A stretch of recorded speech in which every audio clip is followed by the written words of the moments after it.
On suit la réforme des retraites de près, car il s'agit d'une réforme globale qui touche aussi bien la retraite complémentaire, le régime universel, que la retraite supplémentaire à travers la loi Pacte. Ça a donc un impact sur le groupe, vu notre positionnement qui est très important dans ces deux domaines. On suit bien entendu les travaux, voire on y participe, afin d'être en capacité d'anticiper les évolutions dans l'adaptation de nos offres pour notre clientèle. Ça touche à la fois nos marges financières et ça touche aussi le calcul de notre solvabilité. Mais surtout, c'est un impact qui est très concret sur notre clientèle, et cela à deux niveaux. Cela entraîne tout d'abord une dilution du rendement de notre actif général, ce qui va nous obliger à un pilotage fin de la collecte nette et également de nos arbitrages pour ne pas desservir l'intérêt de nos assurés et ne pas sortir du marché. Donc, on aura une part plus réduite dans nos offres réservées à l'actif en euros demain. Deuxièmement, l'actif en euros n'est aujourd'hui plus assez efficient pour les opérations de retraite, car le taux de capitalisation n'est plus assez élevé pour obtenir un vrai effet de levier dans la constitution de notre retraite. Aujourd'hui, le mécanisme de gestion par horizon, il est beaucoup plus pertinent pour nos assurés et ça devient vraiment la solution à privilégier dans nos offres.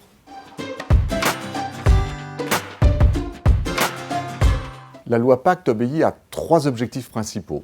Le premier, c'est une recherche de cohérence globale avec le régime universel de base.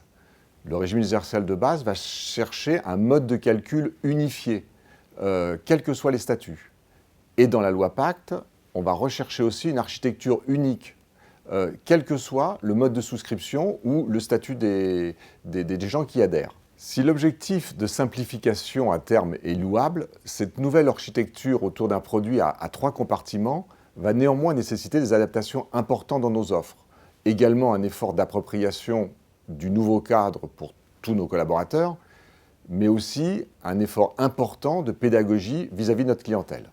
Le deuxième objectif qu'a cherché le gouvernement, c'était de lever les freins au développement de l'épargne retraite, en supprimant à la fois l'effet tunnel de la sortie exclusive en rente qu'on connaissait, et également en accroissant la disponibilité des sommes épargnées pendant la période de constitution. Enfin, le dernier objectif, c'était un élargissement de la concurrence, mais aussi d'accroître la profondeur du marché en permettant à la fois des offres assurantielles ou des offres en compte-titres sur le dit marché. Nos produits vont faire la part belle aux gestions par horizon. Ça va devenir le fer de lance de la retraite supplémentaire. Et on a souhaité, dans ce cadre-là, renforcer ces offres de gestion par horizon sur des savoir-faire qui sont discriminants dans le groupe, notamment dans le domaine de l'ISR. Nous allons aussi renforcer la part assurantielle de nos produits pour nous démarquer par rapport aux offres bancaires. Et pour ça, on va intégrer des couvertures accidents gratuites, des options de prévoyance complémentaires et également un choix de rente qui aujourd'hui est parmi le plus large du marché. On va développer tout un ensemble de services qui permettront d'accompagner nos assurés de la souscription du contrat jusqu'à leur décès, jusqu'à leur succession, s'ils ont opté pour le service d'une rente. On va compléter notre offre produit en lançant un PER universel.